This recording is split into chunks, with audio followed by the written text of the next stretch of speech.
ছবিটি তোলার মাত্র 34 মিনিট পরে ভয়েজার 1 এর ক্যামেরাগুলো একেবারে বন্ধ হয়ে যায় এবং সে সম্পূর্ণরূপে অন্ধ হয়ে যায়। একবার এই ছবিগুলো পৃথিবীতে পাঠানো হলে তারা তাদের নিজ নিজ ফিল্টার কালারের সাথে স্যাচুরেটেড হয় এবং একত্রিত হয়ে একটি সম্পূর্ণ কালার্ড পিকচার তৈরি করে। যখন ভয়েজার 1 পৃথিবীর অনেক কাছাকাছি ছিল, এটির হাইয়েস্ট ডেটা রেট ছিল প্রায় 1,15,000 বিটস পার সেকেন্ড। এই হারে একটি সম্পূর্ণ ইমেজ পৃথিবীতে ফেরত পাঠাতে প্রায় 43 সেকেন্ড সময় লাগতো। এখন ডেটার প্রতি সেকেন্ডে মাত্র 160 বিট, যার অর্থ শুধুমাত্র একটি ইমেজ সেন্ড করতে 8 ঘন্টার বেশি সময় লাগবে। Hey my friend, Riyaz here, and you're watching our own channel, Fact and Fiction Bangla. এটি ভয়েজার 1 এর দ্বারা নেওয়া বিখ্যাত ছবি কল্ড দি পেল ব্লু ডট, যেখানে আমাদের প্রিয় পৃথিবীকে 6 বিলিয়ন কিলোমিটার দূর থেকে একটি ছোট্ট পিক্সেল হিসেবে দেখায়। এই ছবিটি যখন তোলা হয়, আমাদের বেশিরভাগই আমাদের মায়ের না বরং বাবার ভিতরে ছিলাম। बड़ा हरामी हो बेटा। অলরাইট, জোকস অ্যাপার্ট, কিন্তু যে উপাদান এবং ম্যাটেরিয়ালসগুলি আমাদের তৈরি করেছে তার সবই এই ছোট্ট নীল বিন্দুটিতে রয়েছে, which we call home. এটার আরও একটা গুরুত্ব রয়েছে। এই ছবিটি তোলার মাত্র 34 মিনিট পরে ভয়েজার 1 এর ক্যামেরাগুলো একেবারে বন্ধ হয়ে যায় এবং সে সম্পূর্ণরূপে অন্ধ হয়ে যায়। ভয়েজার 1 ও তার যমজ বোন ভয়েজার 2-কে লঞ্চ করা হয় 1977 সালে। তারপর থেকে মহাকাশযানটি মহাকাশের সবচেয়ে দূরে ট্রাভেল করা ম্যানমেড অবজেক্ট হয়ে উঠেছে। বর্তমানে এটা পৃথিবী থেকে 24 বিলিয়ন কিলোমিটার দূরে। তবে ক্যামেরাগুলো বন্ধ করে দেওয়া হলো কেন, এবং তাদের আবার চালু করলে আমরা কি দেখব? ভয়েজার স্পেস প্রোব তাদের মহাকাশে থাকাকালীন অনেক রেকর্ড ব্রেক করেছে। তারা কেবল স্পেসে সব থেকে দূরবর্তী বস্তু নয়, তারা 45 বছরেরও বেশি সময় ধরে কাজ করছে। এটা ভাবা অবিশ্বাস্য যে মহাকাশের হার্শ কন্ডিশনে এতটা সময় পার করার পরেও 70-এর দশকে পৃথিবীতে ডিজাইন করা কম্পিউটার এবং সিস্টেমগুলো এখনও কাজ করছে। ভয়েজার 1 প্রযুক্তিতে ভরা ছিল, যা তার সময়ের চেয়ে অনেক বেশি এগিয়ে, এবং এর একটি নিখুঁত উদাহরণ হলো এর ক্যামেরা সিস্টেম। ভয়েজার স্পেসক্রাফটগুলোতে দুটি ভিডিওকন ক্যামেরা রয়েছে, যা মূলত প্রাইমারি টেলিভিশন ক্যামেরা, যেটা অ্যানালগ টু ডিজিটাল টেকনোলজি ব্যবহার করে। তাদের 800x800 পিক্সেলের ইফেক্টিভ রেজলিউশন ছিল এবং গ্রে স্কেলে 8 বিট ছবি ক্যাপচার করতে পারত। এতে একজনের কাছে একটি ওয়াইড অ্যাঙ্গেল লেন্স ছিল, যাতে গ্রহগুলিকে ডিটেইলি ক্যাপচার করা যায় যখন স্পেস ক্রাফটটি কাছাকাছি থাকে। অন্যটিতে একটি ন্যারো অ্যাঙ্গেল লেন্স ছিল, যা জুম করা যেত এবং এটি অবজার্ভ করা প্রতিটি গ্রহে স্মল ডিটেইলসকেও ক্যাপচার করতে পারে। হাউএভার, এই ক্যামেরাগুলোতে আলো পৌঁছানোর আগে এটি একটি অপটিক সিস্টেমের মধ্যে দিয়ে যায়, যা এটিকে কালার ইমেজেস তৈরি করার সক্ষমতা দেয়। এতে একটি ফিল্টার ওয়েল ছিল, যাতে বেগুনি, নীল, সবুজ এবং কমলা ফিল্টার ছিল। ভয়েজার তার প্রতিটি ফিল্টার ব্যবহার করে কোনো গ্রহে একাধিক ছবি তোলে। আলো ফিল্টারের মধ্যে দিয়ে যাওয়ার সাথে সাথে এটি কেবল সেই রঙের আলোকেই এন্টার হতে দেয় এবং অন্যান্য রঙগুলো অবজার্ভ হয়ে যায়। ছবিগুলো নেওয়া হয়েছিল গ্রে স্কেলে, তবে প্রতিটি ছবির বিভিন্ন জায়গায় বিভিন্ন পরিমাণে ব্রাইটনেস থাকে, যেখানে আলো একটি সার্টেন কালারের প্রতি বেশি সেন্সিটিভ। একবার এই ছবিগুলো পৃথিবীতে পাঠানো হলে তারা তাদের নিজ নিজ ফিল্টার কালারের সাথে স্যাচুরেটেড হয় এবং একত্রিত হয়ে একটি সম্পূর্ণ কালার্ড পিকচার তৈরি করে। মানুষের চোখে এভাবেই কাজ করে। যেহেতু আমাদের চোখে 3টি কালার সেন্সিটিভ কোনস রয়েছে, লাল, সবুজ এবং নীল, অর্থাৎ red, green and blue RGB, যা একসাথে কাজ করে আমাদের আলাদা আলাদা রঙের পারসেপশন দেয়। কিন্তু ভয়েজারের সাথে আসল ম্যাজিক ঘটে ভিডিকন টিউবের ভেতরে। আলো, লেন্স এবং ফিল্টার হুইলের মধ্যে দিয়ে যাওয়ার পরে এটি ভিডিকন টিউবে এন্টার হয়। ফটোনগুলো প্রথম যে জিনিসটিকে হিট করে তা হলো একটি see through face plate. Tin অক্সাইডের একটি স্তর থেকে তৈরি, যার ঠিক পেছনে একটি ফটোকন্ডাক্টিভ টার্গেট প্লেট রয়েছে। ফোটনগুলো টার্গেট প্লেটে আঘাত করলে ফ্রি ইলেকট্রনস তৈরি হয়। এটি নির্দিষ্ট পয়েন্ট বা বিন্দুতে আলোর ইন্টেন্সিটি যত বেশি হবে তত বেশি ফ্রি ইলেকট্রন তৈরি হবে। এই ফ্রি ইলেকট্রনগুলো তখন ফেস প্লেটে অ্যাট্রাক্ট হয় এবং টার্গেট প্লেটে গ্যাপস তৈরি হয়। এরপরে টিউবের পেছনে একটি ক্যাথোড টার্গেট প্লেটের দিকে ইলেকট্রনস ফায়ার করে।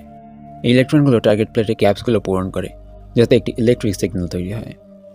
এই সিগন্যালটিতে ইমেজ ডেটা রয়েছে, যা এখন পৃথিবীর দিকে রওনা হবে। কিন্তু বিলিয়ন কিলোমিটার দূর থেকে ডেটা ট্রান্সমিট করা খুবই কঠিন, and many things could go wrong. ভয়েজারে ক্যাপচার করা প্রতিটি ইমেজ প্রায় 5 মিলিয়ন বিট ডেটা অকুপাই করে, যা মাত্র 0.5 মেগাবাইটের মতো। আজকের টেকনোলজি অনুসারে এটা খুব বেশি মনে হয় না, কিন্তু যখন আপনার স্পেসক্রাফট কোটি কোটি কিলোমিটার দূরে আছে, তখন সেই ডেটা সেন্ড করা অত্যন্ত কঠিন। যখন ভয়েজার 1 পৃথিবীর অনেক কাছাকাছি ছিল, এটির হাইয়েস্ট ডেটা রেট ছিল প্রায় 1,15,000 বিটস পার সেকেন্ড। এই হারে একটি সম্পূর্ণ ইমেজ পৃথিবীতে ফেরত পাঠাতে প্রায় 43 সেকেন্ড সময় লাগতো। এখন ডেটার প্রতি সেকেন্ডে মাত্র 160 বিট, যার অর্থ শুধুমাত্র একটি ইমেজ সেন্ড করতে 8 ঘন্টার বেশি সময় লাগবে। তারপরে ভয়েজার 1 এখন 23 বিলিয়ন কিলোমিটার দূরে, তাই সেই সিগন্যাল আমাদের কাছে পৌঁছাতে আসলে 21 ঘন্টার সময় লাগবে। কিন্তু ক্যামেরা ডেটা ট্রান্সমিট করার চেয়ে দ্রুত একটি ইমেজ তৈরি করতে পারে। তাই ভিকন ক্যামেরা থেকে সিগন্যাল একটি ম্যাগনেটিক টেপে স্টোর করে রাখা হয়।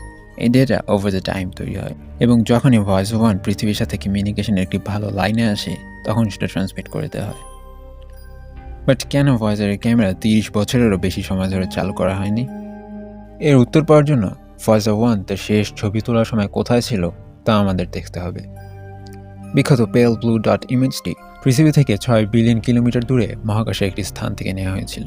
এই সময় স্পেস ক্রাফটটি এত দূরে ছিল যে সবকিছু একটি ক্ষুদ্র বিন্দুর মতো দেখা যাচ্ছিল। ভয়েজার 1 এমন একটি পথে যাচ্ছিল যা অ্যাদেন সেটাকে সৌরজগৎ ছেড়ে ইন্টারস্টেলার স্পেসে পৌঁছানো প্রথম মহাকাশযান করে তুলবে। তাই কখন এই ঐতিহাসিক ঘটনাটি ঘটছে তা জানার জন্য নাসা এমন যন্ত্রগুলোকে প্রায়োরিটি দিতে চেয়েছিল যা ইন্টারস্টেলার প্লাজমা ডিটেক্ট করবে। কিন্তু ভয়েজার 1 সেই মুহূর্তে অলরেডি 13 বছর বয়সে ছিল এবং আন্তর্নাক্ষত্রিক মহাকাশ বা ইন্টারস্টেলার স্পেসে পৌঁছাতে এটির এখনও কয়েক দশক অপেক্ষা করতে হতো। সুতরাং এত বছর পরেও এর সাথে ঠিকঠাক কমিউনিকেট করার জন্য ইঞ্জিনিয়ারদের লাইফ টাইম ড্রাস্টিক্যালি ইনক্রিজ করা দরকার ছিল।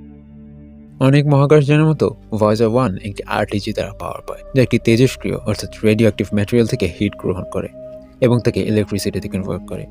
প্রতি বছর এর পাওয়ার আউটপুট প্রায় 4 ওয়াট হ্রাস পায় এবং এখন ভয়েজার 1 তার প্রাইমারি পাওয়ার আউটপুটের মাত্র 57% প্রডিউস করছে। একা ক্যামেরা সিস্টেম মাত্র 40 ওয়াট এনার্জি ব্যবহার করে এবং তাই স্পেসক্রাফটটি আরও বেশি সময় চলার জন্য নাসা এর পাওয়ার কনজাম্পশন কমাতে এর বিভিন্ন মেশিনস বন্ধ করতে শুরু করে। মেমোরি সেভ করার জন্য তারা ভয়েজারের ক্যামেরা অপারেট করার জন্য যে সফটওয়্যারটি কাজ করত সেটাও রিমুভ করে দেয়। এখানে পৃথিবীতে যে কম্পিউটার এবং সফটওয়্যারগুলো ভয়েজারের ইমেজগুলোকে অ্যানালাইজ করত তাও আর এক্সিস্ট করে না। এমনিতেও কয়েক দশক ধরে ক্যামেরা এবং তার হিটারগুলো আউটার স্পেসের হার্শ কন্ডিশনে এক্সপোজ থাকায় সম্ভবত তারা আর কাজ করতে পারবে না। কিন্তু যদি কোনো অলৌকিক কারণে তারা এখনও ভালো অবস্থায় থাকে তাহলে সেগুলো আবার চালু করা হলে আমরা কি দেখতে পাবো? অনেকে মনে করেন ভয়েজার 1 সূর্য থেকে এত দূরে যে এটি সম্পূর্ণ অন্ধকারে আছে, কিন্তু আসলে তা নয়। সূর্য থেকে 23 বিলিয়ন কিলোমিটার দূরে থাকা সত্ত্বেও সেখানে সূর্যের আলো পৃথিবীতে চাঁদের আলোর চেয়ে 16 গুণ বেশি উজ্জ্বল। এটি একটি বই পড়ার জন্য যথেষ্ট। হাউএভার, ভয়েজারের চারপাশে ক্যামেরায় ক্যাপচার করার মতো আকর্ষণীয় বা যথেষ্ট বড় কিছু নেই। ভয়েজার যদি আজ একটি ছবি তোলে তাহলে শুধু অন্ধকার মহাকাশ দেখা যাবে, কিন্তু আপনি এখনও সূর্য এবং কিছু গ্রহকে ক্ষুদ্র অনুজ্জ্বল পিক্সেল হিসেবে দেখতে পারবেন। সম্ভবত সবচেয়ে ইনক্রেডিবল ব্যাপারটা হলো 23 বিলিয়ন কিলোমিটার ট্রাভেল করা সত্ত্বেও আমাদের আকাশে থাকা তারা এবং কনস্টেলেশনগুলো ঠিক একই রকম দেখাবে।